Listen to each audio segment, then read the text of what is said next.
me, because if it wasn't for her, I never would have went to college. And I graduated college, and I decided to become a speaker and motivate teachers and kids all over the country, all over the world. And then they said, well, do you want to be a wildlife biologist? I said, well, I love it, but that's not what I want to do. But it was that journey that got me to this place. And they said, well, you got to go back to school and get another degree. I'm like, are you kidding me? So I went to a place called Ohio University, and I studied communication. I got a bachelor's and learned how to work with people. And I started taking a lot of speaking courses. And I started doing volunteer work. This little black kid from the inner city that they said would never make it because of one teacher who told me what was possible. And because of that, I've spoken all over the country, all over the world, all throughout school systems, and hopefully impacted somebody's life. But it came to a point in my life, even as a speaker, that I thought that I didn't have value. Just like sometimes in what it is you do, you feel you don't have value. You never know who you're impacting. You never know who you're touching. The very kid that you think is not looking at you, is not watching you, they're watching everything you do. And it's not about right now where you're going to get the attaboys. It may be 10 years from now, maybe 20 years from now. It may be 30 years from now, some kid that you probably won't even remember will come back up and tap you on the shoulder and say, hey, you remember me? Remember you told me that I could do it? Remember I was in your class and I hated you? I mean, you know how kids come back, right? And they will thank you for a job well done. It's the only way it works. You cannot do this work and not make an impact. Trust me. If you believe that, if you believe in the magic of what it is that we do here, it is absolutely incredible what can happen in life. And here's what I know. See, when we change the way we think, when we change what it is we think between this year and this year, that's where it all transpires. It's about our belief level and what it is we do. It's about going to work every single day as an educator, understanding that this world that we live in, that without you, there will be no kids who grow up and do significant things. That's just the way it works. You are the greatest asset that the world could ever have. You got to believe that. And I don't care what teacher bashing that people are doing around the country, and I hate that stuff. And I'm a big advocate for teachers. And I say, you know what? Every teacher isn't perfect, but who is? If you make a mistake, own up to it, get past it, keep on moving. If you fail in this job sometimes, and you will, you're going to have some hiccups, you're going to have some setbacks, keep moving. If you feel that sometimes that you're not making a difference, look in yourself in the mirror, smack yourself twice, and say, you know what, I'm doing this, keep moving. If you believe that what you do doesn't make a difference, remember a young black boy from Dayton, Ohio, that stood in front of you on a stage and told you that because of what you do, he's making it, he's living, he's still standing, because I shouldn't be here, I should be dead. And that is so powerful. I got 4 kids, 4 boys, 24, 18, 15, and 7. My 18-year-old, he's going off to a school called Muskingum College. He's going off to that school, and he's a different type of a kid, but we didn't think he was going to make it. He lives in a town called Miamisburg, Ohio, and, he almost didn't make it. But guess what? I was on him. I told him, I said, son, if I can make it, I know you can make it. Dad, but it's hard. Yeah, I know it's hard. My teachers, they hate me. No, they don't. Well, maybe they did. I don't know. He's a little different.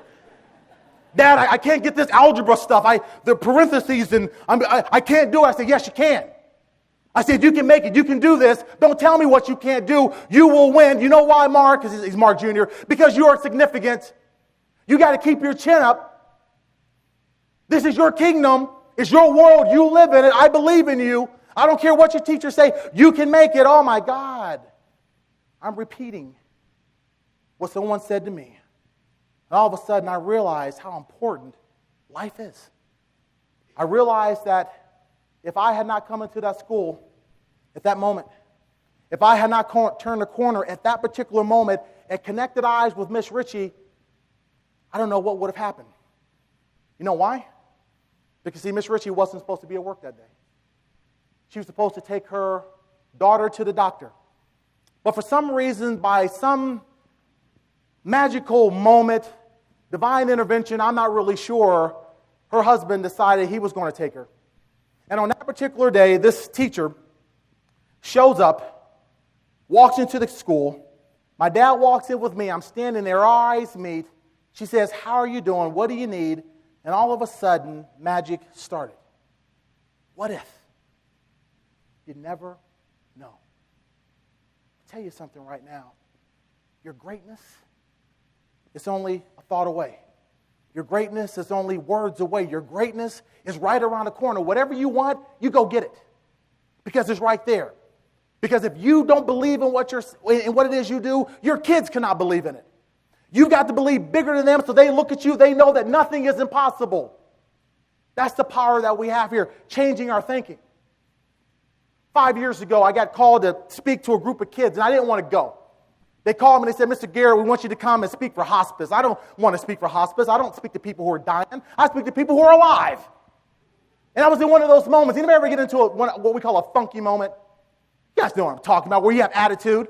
And I had attitude that day, and they would say, Mr. Garrett, I want you to come. I said, I don't really know. And I remember I called Bob Lawson. You may not remember this. I called Bob and said, Bob, they want me to go and speak to these kids about persevering after your parents die. What do I do? He says, go talk.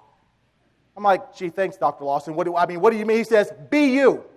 Be the best person you can be. So I said, great. So I'm going to go. So I went down to this camp. It was in the summer. It was like 105 degrees. We were in the cabin, no air condition. It was miserable. There was 15 kids there. All of these kids had lost their parents to drug abuse or AIDS. And I'm speaking to these kids. I'm like, what am I going to say? And a voice came and just said, just be you. Just be you. See, what I've learned in life, ladies and gentlemen, is that in order for you to discover who you are, you have to discover who you're not. You've been given a gift. You've been given something unique. Be the best person that you could be. And the thing about it was, I spoke to these kids about becoming a champion, about resiliency, and about just never giving up. Got in my car and I came home. I told my wife, I said, you know what? I said, I think that was a wasted day. And she says, Mark, it's never a wasted day. Whenever you are impacting the lives of children, if you give it everything you have authentically, it's never wasted. I'm like, okay, whatever. I had that funky attitude. Okay. 2 weeks later, I get a letter in the mail from a kid named Peyton. One of the kids that was in the audience, I opened up the letter and it said, Mr. Garrett, this is Peyton. I don't know if you remember me, but you spoke at our conference.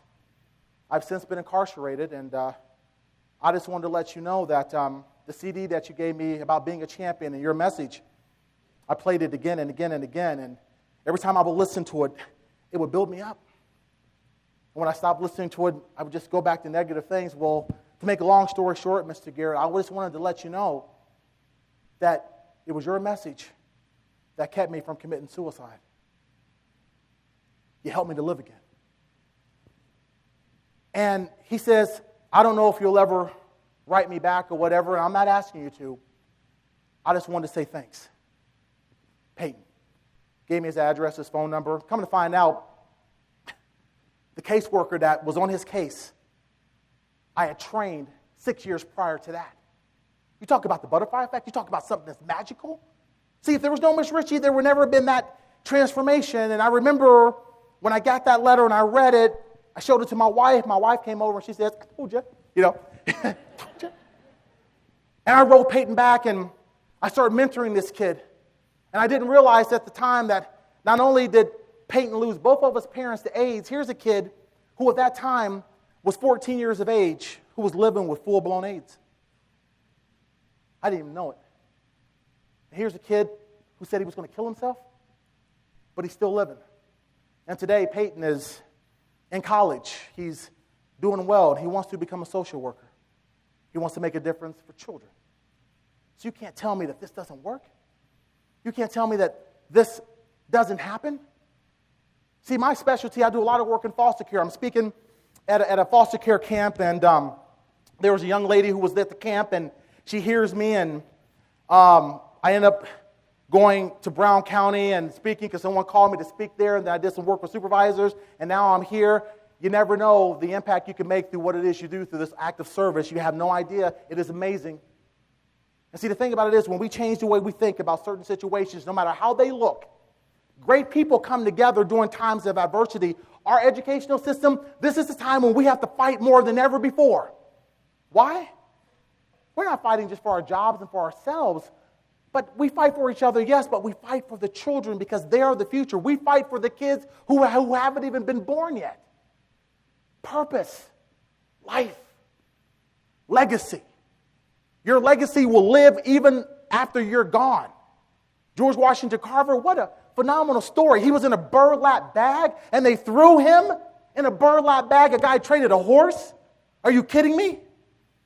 Billions of people were saved because how all of us intricately come together, each doing our own thing, affecting cause and effect, life, the trickle effect. There's a movie called Pay It Forward. If you haven't seen it, the kid from The Sixth Sense was in it. It was a phenomenal movie. That's how life works. All of you have the power to make a difference. I'm excited about that. The gentleman right here, this guy, stand up, sir. You guys know who this guy is? You know what I liked about him when I met him? His energy. The ultimate optimist. Every time I see him, he's got a smile. He's always dressed nice. No matter what's going on in his day, there's always a smile on his face. And I like that. That's what it's all about. Thank you, sir. That's what it's all about. Keeping a smile on your face, laughing. Believing in what it is you do. Understanding that that's what it's all about. The magic in teaching. The greatness that's in you. Changing the way we think. See, America, you know what makes America great? America is great because of the people that are in it. See, when America was at its worst, it was never the government that fixed us. The government can never fix us. It's the people. It's the resiliency. It's the spirit of America, the American spirit that drives us. And despite all obstacles, we are optimists. We will win at all costs. That's what Jeremy Glick said. Jeremy Glick, the guy that was on the plane that went down over Pennsylvania, you remember what he said? The terrorists were on that plane, and they knew there was no way out. Jeremy gets up, he gathers a bunch of people together. They said, we got to do something. We're all going to die, but we still have to do something. We have to save probably thousands of people's lives, maybe millions of people. And they got together, this group of people, and they decided to do something when death was their ultimate option. That was all they had. But even with that, a group of people led by Jeremy Glick, you know what he said? He said, ladies and gentlemen, let's roll. Talk about sacrifice. Phenomenal. You have no idea the power that you have inside of you. It is amazing. See, when I thought about starting my career and doing this thing, I was scared. Just like sometimes we wonder, can we really make it? I didn't know, but I did it anyway with the help of some great mentors.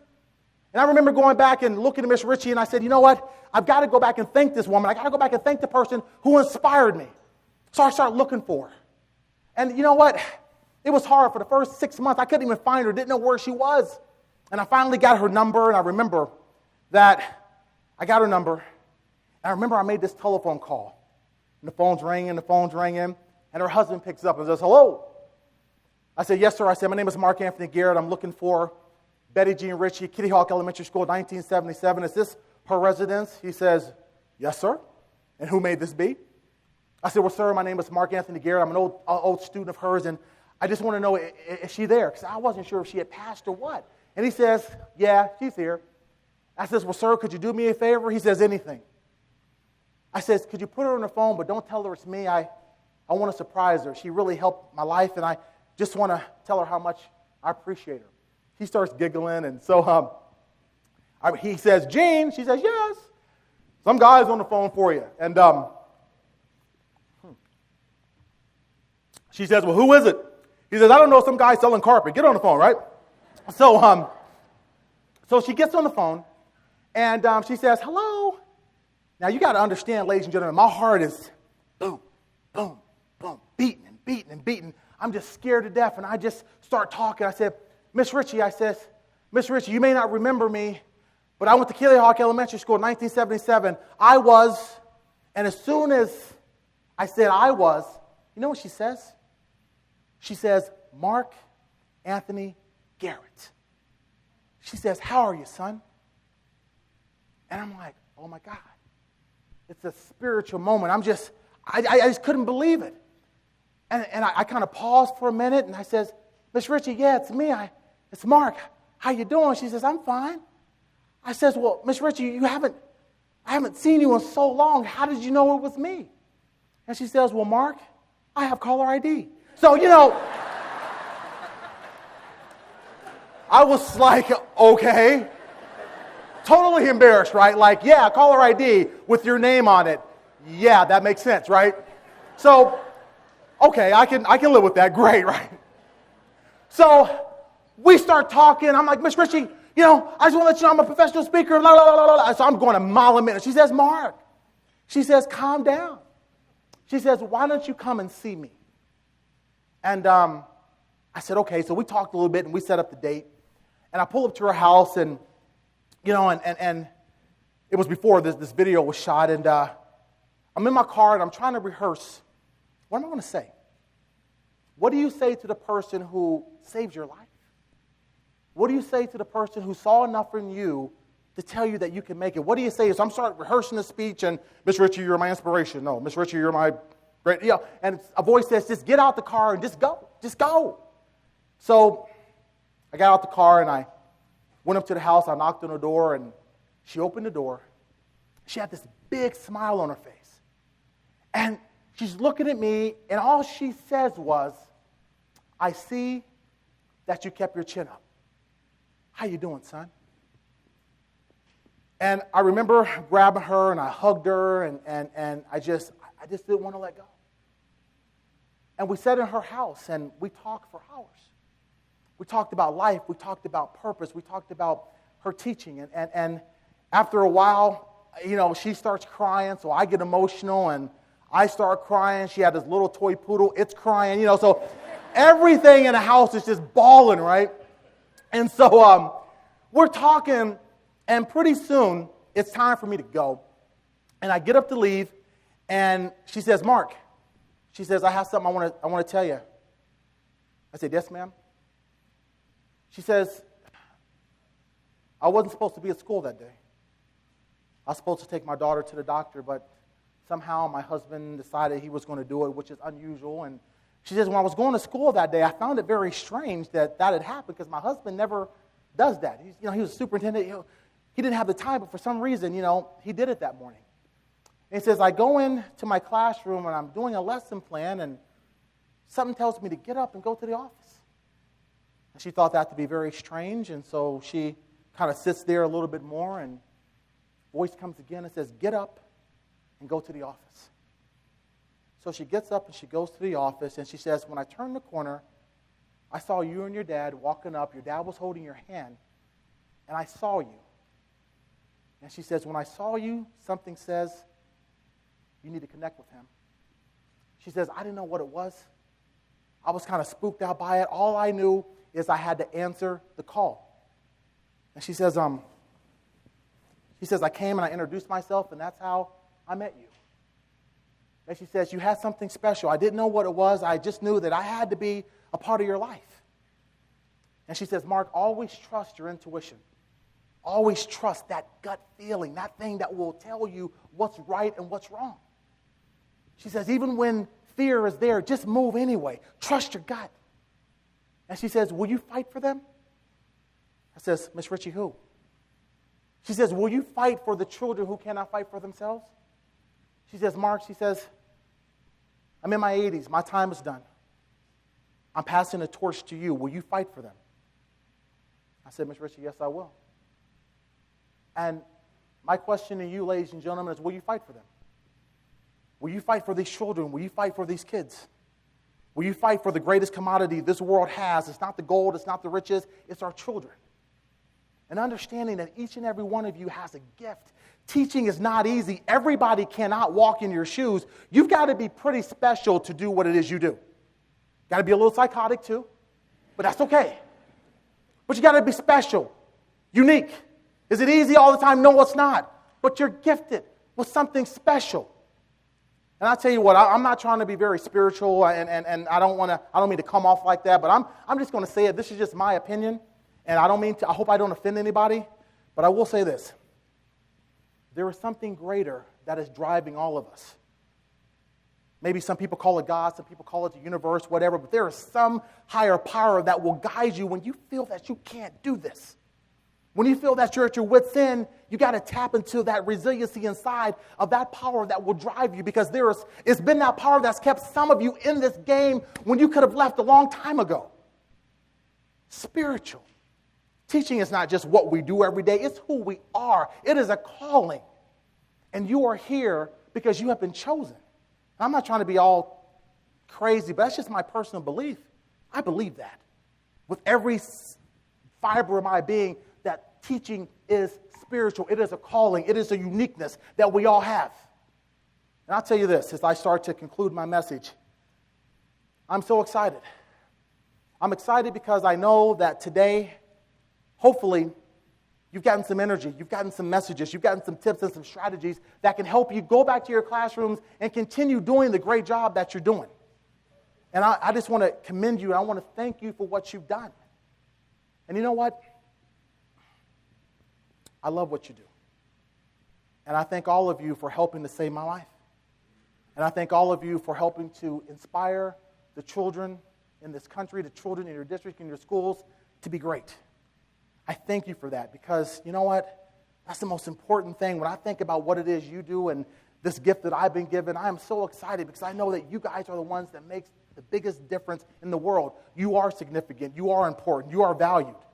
No matter what people say, no matter what you think, you are important. You are special. And I'm honored. And I'll just end with this. When I left Miss Ritchie's house, and we started putting this whole documentary here together, we had a film crew here, New Vision Media, who was responsible for the DVD. This is, in this school, at this moment, this will be the launch of the national and international Teachers Are Heroes movement. It is being launched today with all of you. And the thing about it is, when I think about, I thought it would be like in LA or New York or something like that. Just about 5 years ago. But here we are in this great school district and with people who are real. See, when I was coming in here today, last night I came in and, I live in the city, and I told my wife, I said, I got to move to the country because, you guys wave to people, and I mean, seriously, the animals wave. I mean, dogs come out, and country dogs just kind of sit in the middle of the road like, you're not going to hit me. I'll get across when I'm ready to get across. Thanks, sir. There's something different about this whole Southern Ohio deal, this people that, whole Appalachia feel, it's important. You guys are authentic. You guys are real. And that's what it's about. Teaching is about being real.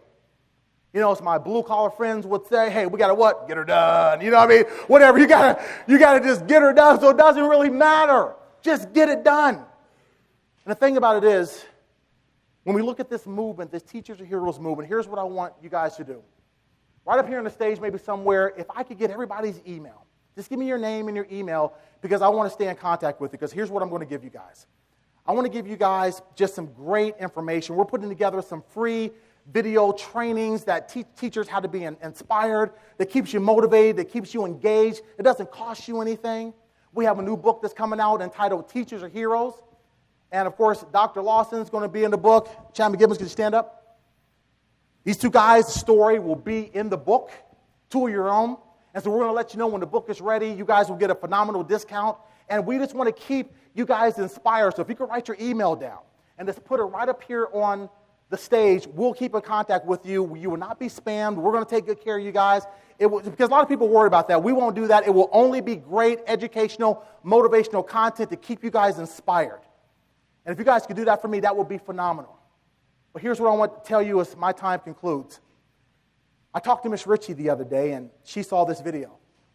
And I told her where I was going, and she just got so tickled, and she says, you tell them that I love you, and tell them that just to keep pushing, keep moving. And I was just like, thank you, Miss Ritchie. I said, is there anything else? And she just said, just tell them to never give up. Tell them to keep pushing forward. And when she said that, it just touched my heart, that she cares enough to relay that message. So I wanted to let you know that from the mouth of Miss Ritchie, she knew I was coming here today, and she wanted me to tell you to keep moving, to keep pushing. And I'll tell you this, ladies and gentlemen, I am so excited. I'm so honored to have been here today. I'm so fired up that I was allowed to come here and to give you this message of hope and inspiration. And I'll tell you what, I will do whatever I can to make sure that this movement continues. And I know that there's a group of teachers in this country who's heard this message today that's going to go back to their schools and do some phenomenal things. I thank all of you. I sincerely love all of you. And all of you are ultimate heroes. God bless you, and thank you very much.